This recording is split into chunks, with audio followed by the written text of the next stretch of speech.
আসসালামু আলাইকুম গাইস, ভিডিওটি কেউ মিস করবেন না। এখানে ডার্কি দিয়ে খেদানি মাছ মারা হচ্ছে। ঐতিহাসিক একটা দৃশ্য, যেটা আগে গ্রামে অ্যাভেলেবেল দেখা যেত, এখন কিন্তু চোখে পড়ে না। ডার্কি দিয়ে কিভাবে খেদানি মাছ মারে পুরো দৃশ্যটা আমি তুলে ধরছি এই ভিডিওটার মাধ্যমে। আপনাদেরকে পুরো ভিডিওটা দেখতে হবে, তাহলে আপনারা বুঝতে পারবেন যে আগে কিভাবে ডার্কি দিয়ে খেদানি মাছ মারত। এবং এই খেদানি মাছ মারাটা অনেক এনজয়ের, অনেক মজার, কারণ এখানে দলবদ্ধ হয়ে মাছ মারতে হয়, দলবদ্ধ হয়ে মাছ খেদাতে হয়। যাই হোক, এই যে সবাই কিন্তু ডার্কি বসাচ্ছে, অলরেডি ডার্কি বসা হয়ে গেছে। এখন কিন্তু সবাই প্রস্তুতি নিচ্ছে মাছ খেদাবে। আপনারা কোথা থেকে দেখছেন মাছ খেদা, এটা বোঝেন কি না জানি না, আমাদের রংপুরের আঞ্চলিক ভাষা। মাছ খেদাবে আর মাছ যা ডার্কির মধ্যে পড়বে বিভিন্ন ধরনের মাছ। তার মধ্যে চোপড়া মাছ, ধুতরা মাছ, এগুলো কিন্তু বেশি পড়ে। পুঁটি মাছ, ছোট ছোট চেংটি, ডার্কি, বিভিন্ন ধরনের দেশীয় মাছ এই ডার্কির মধ্যে পড়ে। এবং সবচেয়ে মজার যে বিষয়টা, এখানে দলবদ্ধ হয়ে মাছ মারা যায়। যাই হোক, আপনারা যদি ভিডিওটি ফেসবুক থেকে দেখেন অবশ্যই অবশ্যই ফলো দেবেন, ইউটিউব থেকে দেখলে সাবস্ক্রাইব করবেন। অলরেডি এরা প্রস্তুতি নিয়ে নিয়েছে, এখন খেদা শুরু করে দিয়েছে। দেখেন এভাবেই খেদাচ্ছে, আর ডার্কির মধ্যে গিয়ে কিন্তু মাছ পড়বে।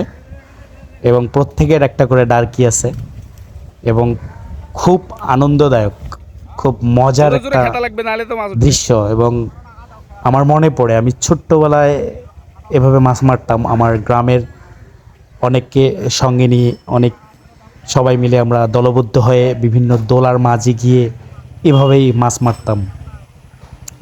যাই হোক, আপনারা যেখান থেকে দেখছেন ভিডিওটি অবশ্যই শেয়ার করে দেবেন, কারণ এরকম দৃশ্য কিন্তু এখন আর চোখে পড়ে না। ঐতিহাসিক একটা দৃশ্য। অলরেডি কিন্তু খেদা শেষের দিকে, মাছ খেদা শেষের দিকে, অলরেডি যে ডার্কির কাছাকাছি চলে আসছে না সবাই। হয়তোবা কিছুক্ষণের মধ্যেই ডার্কি ওঠা হবে, কার কতগুলো মাছ পড়ছে সেটা দেখা যাবে। তো এখানকার দৃশ্যটা অনেক সুন্দর লাগছে। আপনারা কি কোথা থেকে দেখছেন, আসলে ডার্কি কি বোঝেন কি না জানাবেন, কমেন্টে আপনাদের মতামত জানাবেন, ভিডিওটা আপনাদের কেমন লাগলো সেটা জানাবেন। এই যে খেদা শেষ, এখন কিন্তু এরা ডার্কি উঠাচ্ছে। ডার্কির মধ্যে কার কেমন মাছ পড়ছে এটা আসলে তারা এখন তাদের বিভিন্ন ধরনের পাতিল আছে, সেগুলো পাতিলে মাছ এই যে ঝেড়ে নিচ্ছে। সবচেয়ে মজার বিষয়টা হলো যে এই মাছগুলোর খুব স্বাদ হয়, দেশি মাছ, বিভিন্ন রকমের মাছ এখানে পাওয়া যায়। এভাবেই ডার্কি দিয়ে খেদানি মাছ মারা হয়, এটাকে বলা হয় খেদানি। ঐতিহাসিক একটি দৃশ্য। আপনারা অবশ্যই অবশ্যই ভিডিওটি শেয়ার করে দেবেন, অন্যকে দেখার সুযোগ করে দেবেন। মাছ এখানে শেষ মারা, এখন আর এক জায়গায় চলে যাবে। আরেক জায়গায় গিয়ে আবার এভাবে ডার্কি বসানো হবে, এবং সেখানে আবার খেদা হবে, এবং একইভাবে আবার মাছ মারা হবে। এবং অল্প সময়ের মধ্যে মোটামুটি অনেক মাছ পাওয়া যায়। এবং সবচেয়ে বড় বিষয় হচ্ছে খুব একটা এনজয়ের ব্যাপার, খুব একটা ভালো লাগার ব্যাপার। এখন কিন্তু